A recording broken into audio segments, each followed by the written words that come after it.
I'm shaking hands continuously. I was at a hospital the other night where I think there were actually a few coronavirus patients, and I shook hands with everybody.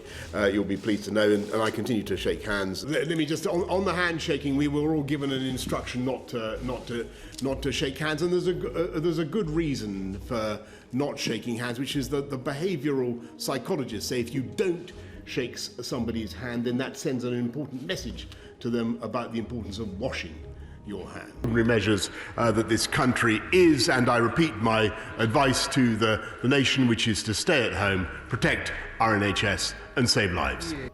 And I want to thank everyone in the NHS, the front line of the fight against coronavirus, and of course, all our public services. I've developed mild symptoms of the coronavirus, that's to say a temperature and a persistent cough.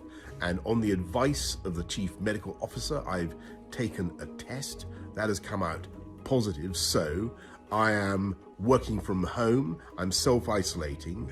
We're also massively increasing testing. And I want to say a special word about testing because it is so important. And as I've said for weeks and weeks, this is the way through.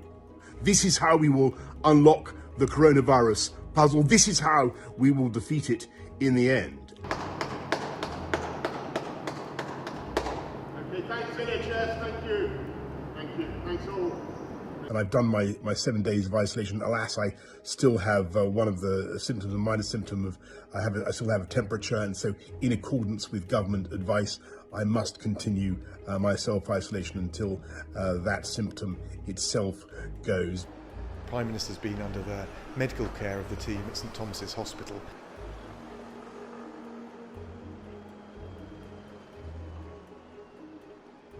During the course of this afternoon, the Prime Minister's condition worsened, and on the advice of the medical team, he was moved in to a critical care unit.